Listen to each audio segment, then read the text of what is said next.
Hello student, आज हम आपके लिए प्रॉफिट और लॉस का कुछ ऐसे क्वेश्चन और ट्रिक बताएंगे जिसकी आसानी से आप उस टाइप के सभी क्वेश्चन सॉल्व कर सकते हैं, वो भी बिना समय गवाए। तो चलिए वीडियो को शुरू करते हैं। जैसे कि पहला क्वेश्चन दिया है हम लोगों का, किसी वस्तु को उसके अंकित मूल्य पर 14% का बट्टा देकर 3870 में बेच दिया गया। वस्तु का अंकित मूल्य क्या है? हम लोग को वस्तु का अंकित मूल्य ज्ञात करना है। वस्तु के अंकित मूल्य पर उसे 14% का बट्टा मतलब 14% का छूट देकर उसको 3870 में बेचा गया है। यानी 14% छूट देने के बाद उस वस्तु का दाम 3870 लिया गया है। तो चलिए इसको सोल्व कैसे करते हैं। तो सबसे पहले हम लोग 14% को क्या लिख सकते हैं? 14% को हम लोग क्या लिखते हैं? 7/20। 14% को 7/20 लिख सकते हैं।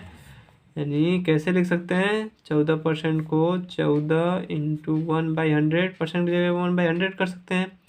सॉल्व करने के बाद 2 से डिवाइड करें 7 बार में और ये 50 बार में 50, यानी 7/50। ये 50 20 नहीं 50 होगा। ठीक, 7/50। 14% को 7/50 लिख सकते हैं हम लोग। तो इसमें क्या मतलब कि 50 रुपये का सामान है और 7 रुपये का छूट मिल रहा है। यानी ये 50 रुपये का सामान है, 7 रुपये छूट, यानी 43 रुपये में हम लोग को छूट के साथ मिल जा रहा है। तो जैसे 50 रुपये हम लोग का उसका MP है, जो अंकित मूल्य है 50 रुपये है और मिल कितने में रहा है? 14% छूट के बाद, यानी 7 यूनिट कम हो जाएगा, यानी 43 रुपये में हम लोग को वो सामान मिल रहा है। यानी SP इसका हो जाएगा 43। जो बेच रहा है इतने में बेचेगा। ठीक, 14% छूट देने के बाद। तो ये इसका जो बेचा है, खरीदा है, वो 3850 में मतलब बेचा गया है 14% छूट देने के बाद। तो यानी इसके बराबर है 3870 के बराबर है, 3870 के बराबर है। तो 43 से इसको डिवाइड करेंगे, मतलब बैलेंस करने के लिए कि कितने बार में डिवाइड हो जाता है। तो ये 90 बार में डिवाइड हो जाएगा। ठीक, तो इसको भी सेम बैलेंस कर लेते हैं, इधर भी 90 से मल्टीप्लाई कर लेते हैं। तो कितना हो जाएगा? 45 रुपये। यानी उसका MP कितना अंकित किया गया है? 4500 रुपये। यही हम लोग का आंसर हो जाएगा। चलिए इसी प्रकार और भी क्वेश्चन देख लेते हैं। देखिए दिया गया है, एक वस्तु जिसका अंकित मूल्य 800 रुपये है और 25% है, और 25% और 15% के क्रमवार बट्टों के साथ बेची जाती है। यानी कोई वस्तु है, उसका MP जो है, अंकित मूल्य जो है 800 रुपये है और 25% और 15% दो बट्टे हैं, जो दो छूट हैं लगातार बट्टों के साथ बेची जाती है। खरीदार मतलब कोई उसको सामान को खरीदे है 15% और 25% छूट के साथ। अगर वो भी उसे 10% का एक बट्टा देने के उपरांत भी, मतलब जो खरीदा है वो भी उस सामान को बेचने वाला है, कोई दुकानदार है तो वही सामान को बेचेगा 10% छूट देने के बाद। मतलब वो भी 10% जितना में खरीदा है उस पर 10% छूट देकर 20% लाभ लेकर बेचना चाहता है।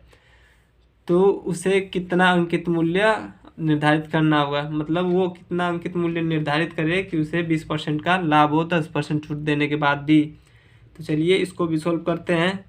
तो सबसे पहले क्या दिया है? 25% और 15%। तो 25% को हम लोग क्या लिख सकते हैं? 25% को लिख सकते हैं 1/4। उसी प्रकार 15% को क्या लिख सकते हैं? 3/20 लिख सकते हैं। यानी इसका मतलब यानी इसका मतलब 4 रुपये में सामान खरीद रहा है और छूट है ना, 25% और 15% का छूट है, यानी 4 रुपये में खरीद उसका अंकित मूल्य बेचे कितने? 3 रुपये, एक कम। ठीक, 3 रुपये में, यानी 4 रुपये उसका अंकित मूल्य है, बेचा कितना? छूट बेचा कितना रहा है? 3 रुपये में। सेम दूसरा 15 है तो 20 रुपये उसका अंकित मूल्य, बेचा कितना 3 कम यानी 17 में, 20 इसको 3 कम 17 में, इनको सॉल्व कर लेते हैं, दोनों का आपस में मल्टीप्लाई हो जाता है। तो चलिए मल्टीप्लाई कर लेते हैं, कितना हो जाएगा 17 51, ठीक। उसी तरह 4 दूना के 8, 80, 20 हो जाएगा, ठीक। तो इसमें दिया क्या है, एक वस्तु जिसका अंकित मूल्य 800 रुपये है, यानी अंकित मूल्य ये एमपी है हम लोग का, ये छूट देने के बाद उसका दाम हो गया है, यानी छूट देने के बाद जो बेचा गया दाम ये है एसपी। तो इसका अंकित मूल्य कितना दिया है 800 रुपये। इसको बैलेंस कर लेते हैं, कितने से डिवाइड हो जाएगा 10 बार में, ठीक। तो इसको भी बैलेंस कर लेते हैं इंटू 10, कितना हो जाएगा 510, यानी 510 रुपये में ये जो खरीदार है इस सामान को खरीदेगा। अब इसी 510 रुपये पे ये भी 10% छूट देकर 20% का लाभ कमाना चाहेगा, तो उसे कितना अंकित मूल्य निर्धारित करना पड़ेगा। तो चलिए इसी सवाल का दूसरा पोर्शन करते हैं। तो खरीदार उसे 10% का, 10% का मतलब कि 10% का मतलब कि 1/10, और दूसरा 20% का लाभ कमाना चाहता है। 20% का लाभ का मतलब कि हो जाएगा 1/5 हो जाएगा।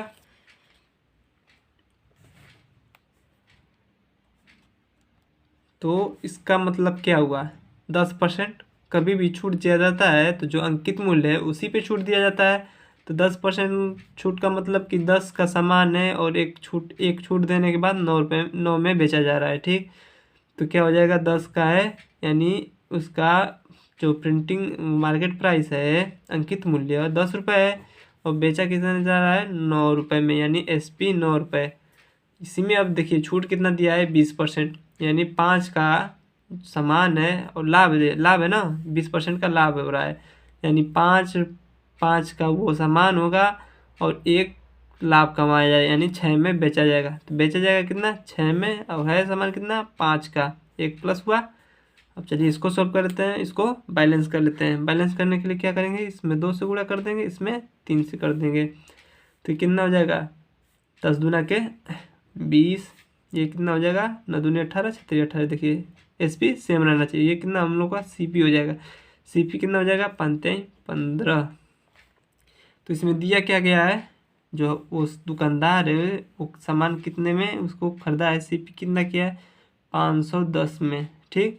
तो इसको एक बैलेंस करने के लिए कितना का मल्टीप्लाई करना पड़ेगा 34 का, ठीक। मल्टीप्लाई कर लेना 34 510 हो जाएगा, ठीक। तो इसको भी बैलेंस कर लेते हैं, जो अंकित मूल्य है यही निकालना है हम लोगों को, तो इसको भी उतने से मल्टीप्लाई कर देंगे 34। तो कितना हो जाएगा 4 दूना के 8 और 3 दूना के 6, 680 रुपये, यानी उस खरीदार को 680 रुपये उसका वस्तु का अपना अंकित मूल्य निर्धारित करना पड़ेगा, ताकि उसको 10% छूट देने के बाद भी 20% का लाभ हो। ये हम लोग का आंसर हो जाएगा। अगला क्वेश्चन देख लेते हैं, सेम इसी प्रकार का। इसमें क्या दिया है, ध्यान से देखिए, पढ़िए और आराम से समझिए। एक बैग जिसका अंकित मूल्य 2000 रुपये है, ठीक, 20% तथा 25% के क्रमवार बट्टों के साथ बेची जाती है। खरीदार इस वस्तु पर 10% का लाभ 10% का बट्टा देने के उपरांत भी 25% लाभ लेकर बेचना चाहता है। उसे उसका अंकित मूल्य कितना दिया है, सेम उसी पुराने वाले क्वेश्चन की तरह है, एकदम सेम। तो चलिए इसमें क्या दिया है कि सबसे पहले देखिए बट्टा कितना दिया है 20% और 25%, 2 क्रमवार बट्टे हैं। तो 20% को हम लोग क्या लिख सकते हैं, 20% को लिख सकते हैं 1/5, ठीक। उसी प्रकार 25% को क्या लिख सकते हैं हम लोग 25% कितना है 1/4, यानी 20% का मतलब कि बट्टा है, छूट दिया जा रहा है, यानी छूट दिया जा रहा है हम लोगों को एमपी पे। सेलिंग प्राइस है ये एमपी हम लोग का 5 है, और एक छूट पे दिया जा रहा है, यानी 5 एक छूट में दिया जा रहा है, तो कितना हो जाएगा 4। सेम यही सेम 4 का सामान है, एक छूट पे 3, ठीक। बैलेंस कर लेते हैं, दोनों को मल्टीप्लाई कर लेंगे, तो कितना हो जाएगा 4 3 12, और ये कितना हो जाएगा 5 को 20, कहा गया है 2000 अंकित मूल्य, MP यानी 2000 रुपये है। इसको बैलेंस करने के लिए कितने से मल्टीप्लाई करना पड़ेगा,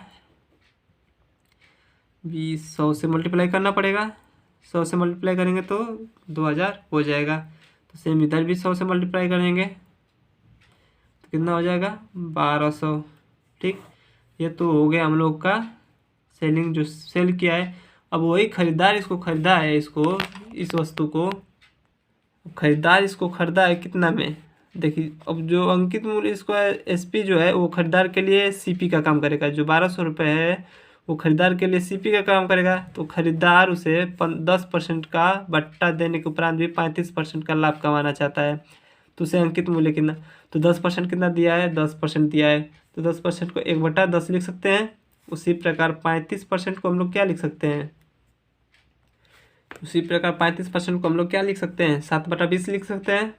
7/20 यानी जो उसका MP पे कभी भी छूट दिया जाता है तो MP पे दिया जाता है। तो MP कितना हो जाएगा 10, कितना छूट दिया गया 1 कम यानी 9, कितना हो जाएगा ये SP। ठीक, अब वो दुकान जो खरीदार है उसके लिए CP क्या है 1200 रुपये और छूट 35% का दे रहा है, यानी जितना खरीदा है छूट दे रहा है 35% का लाभ कमाना चाहता है। जितना में खरीदा है उस पर 35% का वो लाभ कमाना चाहता है। तो 35% का मतलब कि 7/20 यानी 20 का वो सामान है और 7 और प्लस कमाना चाहता है, यानी 27 कमाना चाहता है। 20 का उसका CP है, CP कितना और SP बेचना चाहता है 27 में। ठीक, तो इसको बैलेंस कर लेते हैं, कितने से मल्टीप्लाई करना पड़ेगा, इसमें 3 से मल्टीप्लाई कर देते हैं और इसमें 1 से। ठीक, बैलेंस हो जाएगा। तो कितना हो जाएगा 10 × 30, ये 27 से कम 27, ये कितना हो जाएगा 20। ठीक, तो अब इसमें दिया क्या है, तो इसमें पूछा गया है कि उसे उसका कितना अंकित मूल्य निर्धारित करना होगा, यानी MP कितना करना होगा ताकि उसे 35% का लाभ प्राप्त हो 10% बट्टा देने के बाद भी। तो उसको CP कितना है, CPU से जो SP इधर का है उसका CP हो जाएगा, यानी ये 1200 रुपये जो है उसका CP हो जाएगा। तो कितने से इसको बैलेंस कर लेते हैं, यानी 60 से मल्टीप्लाई करेंगे तो 1200 हो जाएगा। तो इधर भी 60 से मल्टीप्लाई कर लेते हैं, 1800, यानी उसे MP जो है 1800 रुपये कर देगा, यानी जो प्रिंट करना है प्राइस उसको 1800 कर देगा। तो उसे 35% का लाभ मिल जाएगा 10% बट्टा देने के बाद भी। धन्यवाद, ये वीडियो यहीं तक थी। और भी ऐसे वीडियो के लिए हमारे चैनल को लाइक, कमेंट, सब्सक्राइब करना ना भूलें। Thank you.